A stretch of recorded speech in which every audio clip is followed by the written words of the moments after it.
यहां से किस पे फोकस करना है? नगर नियोजन में। और नगर नियोजन में आप लोगों को जल निकासी प्रणाली और वहां की जो सड़कों का जाल था, मतलब ग्रिड पैटर्न। इसके अलावा जीवन निर्वाह के जो इनके तरीके थे, वे क्या खाते थे, उनकी कृषि टेक्नोलॉजी के ऊपर। उसके बाद बात करूं मैं आप लोगों से विचारक विश्वास और इमारतें। इसमें सांची का स्तूप, मतलब इस पे 4 स्टार लगा लो भाई।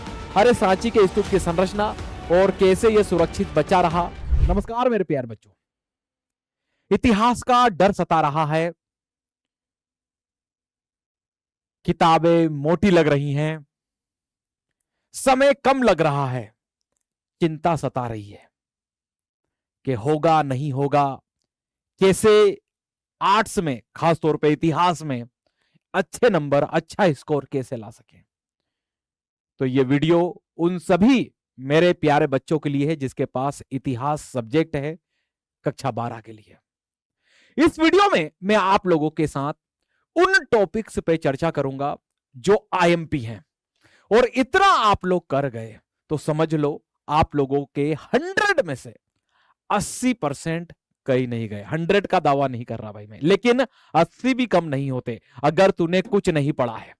तो ये वीडियो तेरे लिए, हाँ हाँ तेरे लिए है। तो चलिए शुरुआत करते हैं कि अली सर हमारे लिए वो कौन कौन से टॉपिक लेकर आए हैं। तो भाग 1, या मैं ये कहूं आप लोगों की जो बुक 1 है, इसमें हम लोग सबसे पहले जो 4 चैप्टर हैं उसमें से 3 चैप्टर पे हमको फोकस करना है मुन्ना। और कौन कौन, देख बहुत बढ़िया तेरे लिए लेकर आया हूं यार, है ना। तो सबसे पहले बात करें हमारा जो पहला चैप्टर है, ईंट मन के अस्थियां, मतलब जिसको आप लोग हड़प्पा सभ्यता कहते हो। यहां से किस पे फोकस करना है? नगर नियोजन में। और नगर नियोजन में आप लोगों को जल निकासी प्रणाली और वहां की जो सड़कों का जाल था, मतलब ग्रिड पैटर्न, मतलब आप लोगों को नगर नियोजन को बहुत बेहतर तरीके से पढ़ना है। इसके अलावा जीवन निर्वाह के जो इनके तरीके थे, वे क्या खाते थे, उनकी कृषि टेक्नोलॉजी के ऊपर, कृषि टेक्नोलॉजी के ऊपर आप लोगों ने देखा होगा कि नहरों की जानकारी है ना। इसके अलावा जलाशय की चर्चा है। तो ये सारे पॉइंट आप लोगों को बहुत बेहतर तरीके से पढ़ने हैं। और हड़प्पा सभ्यता का अंत कैसे हुआ, उसका पतन कैसे हुआ, ये पहले चैप्टर से 3 टॉपिक तेरे लिए बड़े मस्ट हैं और हर बोर्ड में ये ट्रेंड में रहते हैं। इसके बाद मैं बात करूं तुम लोगों से बेटा, आप लोगों का जो चैप्टर नंबर 2 है राजा किसान नगर, इसमें से हमें क्या क्या पढ़ना चाहिए। तो इसमें बेटा सबसे पहले तो ये क्वेश्चन कि जो मगध महाजनपद था, इसके शक्तिशाली होने के क्या कारण थे, ये आप लोगों से बार बार पूछे जा रहे हैं बेटा आप लोगों की एग्जाम के अंदर। आप लोग इसको बहुत बेहतर तरीके से कर लीजिएगा। इसके बाद में बात करूं अशोक का धम्म, ए लल्लाओ याद रखना क्या पूछा जा रहा है आप लोगों से, अशोक का धम्म पूछा जा रहा है। अशोक के धम्म में अशोक के खास तौर पे जो धम्म के सिद्धांत थे और उन सिद्धांतों को उसने अभिलेखों के माध्यम से प्रसारित करवाया था। तो अशोक के अभिलेख क्या हैं, ठीक है, और अशोक ने अभिलेख शास्त्री को कौन कौन सी समस्याएं आती हैं, ये क्वेश्चन भी आप लोगों से यहां से बन जाता है। तो अभिलेख को अच्छे से स्टडी कर लेना, अशोक के धम्म को अच्छे से स्टडी कर लेना इस चैप्टर से। इसके बाद बात करूं मैं आप लोगों से विचारक विश्वास और इमारतें। इसमें सांची का स्तूप, मतलब इस पे 4 स्टार लगा लो भाई। अरे सांची के स्तूप की संरचना और कैसे यह सुरक्षित बचा रहा, है ना, ये आप लोगों को लिखने को आता ही आता है। इसके बाद इसी चैप्टर से बौद्ध और जैन धर्म की जो शिक्षाएं हैं, मतलब महावीर और गौतम की शिक्षाएं लिखने को आती हैं। बौद्ध और जैन में आप लोगों को तुलना करने को आती है ना, उनमें समानता असमानता आप लोगों को बताना होती है बेटा।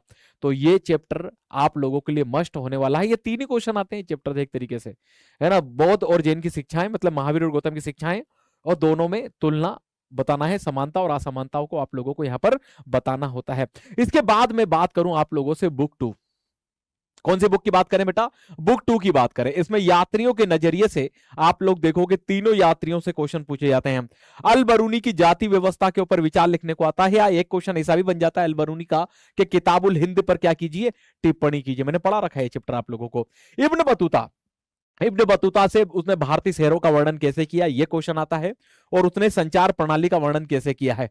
कुछ एमसीक्यू भी बन जाते हैं नारियल और पान से, है ना, क्योंकि उसने भारत में पहली बार देखा था इसको, ठीक है। इसके अलावा फ्रांसवा बर्नियर से भूमि के स्वामित्व के ऊपर जो प्रश्न किया था, उसने विचार दिया था, इसके ऊपर क्वेश्चन बनता है बेटा। तो ये आप लोग बहुत बेहतर तरीके से कर लेंगे चैप्टर नंबर 5 से। करोगे कि नहीं? अरे करोगे कि नहीं? करना ही पड़ेगा भाई, आप लोगों के लिए मस्ट मस्ट मस्ट आईएमपी है ये।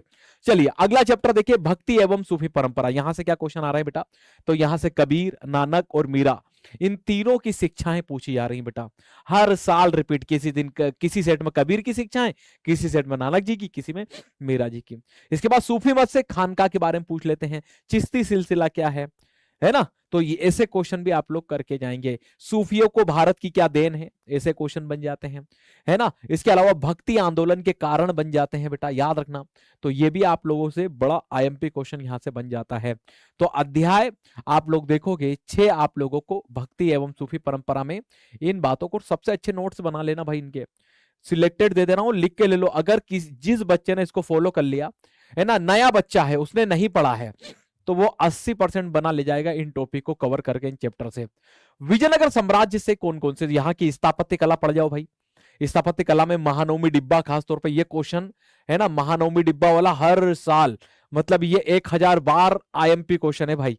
कमल महल मतलब लोटस महल, विरूपाक्षा का मंदिर, यहां से क्वेश्चन बन रहे हैं, है कि नहीं भाई। यहाँ की जल प्रबंधन प्रणाली के ऊपर लिखने को आ रहा है, तो उसमें हौज और नहरों का वर्णन करना पड़ेगा आप लोगों को, है कि नहीं भाई। और स्थापत्य कला पूछ ले तो ये सारी बातें, अगर स्थापत्य लिखने को आ जाए आप लोगों को कि विजयनगर की स्थापत्य पे प्रकाश डालिए, तो मतलब स्थापत्य मतलब आर्किटेक्चर, तो कमल महल बनाया उन्होंने, विरूपाक्षा का मंदिर बनाया, महानवमी डिब्बा बनाया, है कि नहीं। इसी प्रकार कृष्णदेव राय का योगदान बताना है या उनकी उपलब्धियां बताना है बेटा, है ना। ये क्वेश्चन भी बड़ा ट्रेंडी है भाई। अगर ये भी आप लोगों ने कर लिया इस चैप्टर से, मतलब आप लोगों का काम बन जाएगा, यस या नो। तो बहुत हेल्प मिलने वाली है। और अगर आप लोगों को हेल्प मिल रही है तो कमेंट करिए कि अगला टॉपिक क्या चाहिए, कि किस चीज का आप लोगों को आईएमपी चाहिए। चलिए आप बात करते हैं भाग 3 में, यस या नो बेटा। भाग 3 से कौन कौन से चैप्टर आप लोगों के लिए आईएमपी आप लोगों को देखने को मिलते हैं। तो उपनिवेशवाद और देहात, ये चैप्टर भारत में अंग्रेजी शासन कैसे स्थापित हुआ और कैसे उन्होंने भारत की इकोनॉमी को ऑपरेट किया, कैसे भारत में वो रेवेन्यू कलेक्शन की व्यवस्था लेकर आए, खासतौर पे वो स्थायी बंदोबस्त जिसको हम इस्तमरारी कहते हैं, यस या नो बेटा। इस्तमरारी मतलब स्थायी बंदोबस्त क्या था, इसके लाभ हानि, ये सब पढ़ लो बेटा बढ़िया से।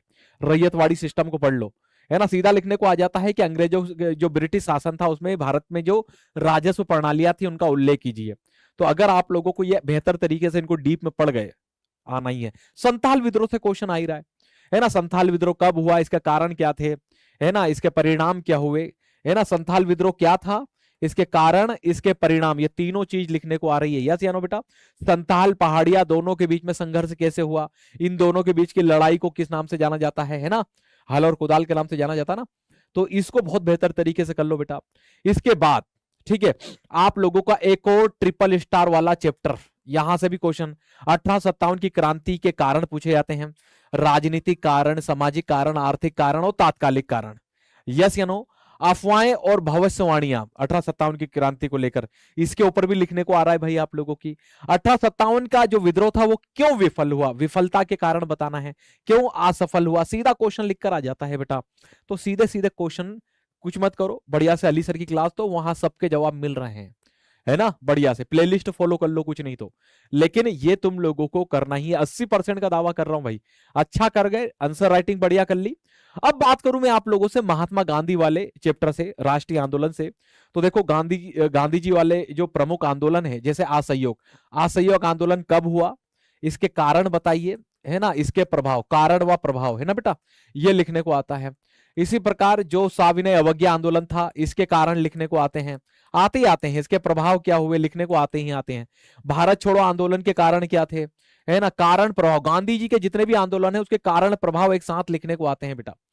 तो इसको बहुत बेहतर तरीके से प्रिपेयर कर लो। नमक यात्रा गांधी जी की क्यों महत्वपूर्ण थी, ये एक सिंगल क्वेश्चन, इसको अच्छे से तैयार कर लेना, ठीक है, यस या नो। इसके साथ साथ मैं बात करूं तुम लोगों से मेरे बेटा कि संविधान के निर्माण वाले चैप्टर से उद्देश्य प्रस्ताव लिखने को आता ही आता है। अरे बात करूं मैं आप लोगों से, उद्देश्य प्रस्ताव, जवाहरलाल नेहरू का भाषण याद रखना, और संविधान सभा में जो बहसें हुई थी, खासतौर पे पृथक निर्वाचन को लेकर और राष्ट्रभाषा जैसे मुद्दों को लेकर, अगर लिखने को आ जाए संविधान सभा की बहसों के ऊपर। और एक क्वेश्चन और बनता है बेटा, भारतीय संविधान की विशेषताएं, आ ही रहा है भाई। भारतीय संविधान की क्या बताना है तुम लोगों को, भारतीय संविधान की विशेषताएं। अगर मेरे बच्चा तूने इतनी चीजें बेहतर तरीके से कर ली, ये तेरे लिए मैंने मोस्ट मोस्ट मोस्ट आईएमपी क्या निकाले थे भाई, है ना, टॉपिक निकाले हैं, इनको बढ़िया से कर जा, है ना। और जब तू पेपर देके आएगा ना, तो कहेगा कि अली सर वो आपकी एक छोटी सी 10 मिनट की वीडियो देखी थी, काम हो गया। आपको ये वीडियो बहुत हेल्पफुल लगा हो तो आप कमेंट जरूर करें। अगर आप किसी दूसरे सब्जेक्ट या दूसरे टॉपिक के लिए किसी के पर्टिकुलर चाहते हैं भी तो कमेंट करें। और हाँ, एक चीज और याद रखिएगा, इन्हीं टॉपिक से आप लोगों के मैपिंग के क्वेश्चन भी बनते हैं, है ना, तो उस पर भी थोड़ा सा ध्यान दीजिएगा, है ना। मैपिंग में इतिहास की बहुत जल्द कराने वाला हूं यहाँ पर, तो आप लोगों को सारी चीजें मिल जाएंगी, है ना। तो तब तक के लिए फिर मिलते हैं। जय हिंद, जय भारत।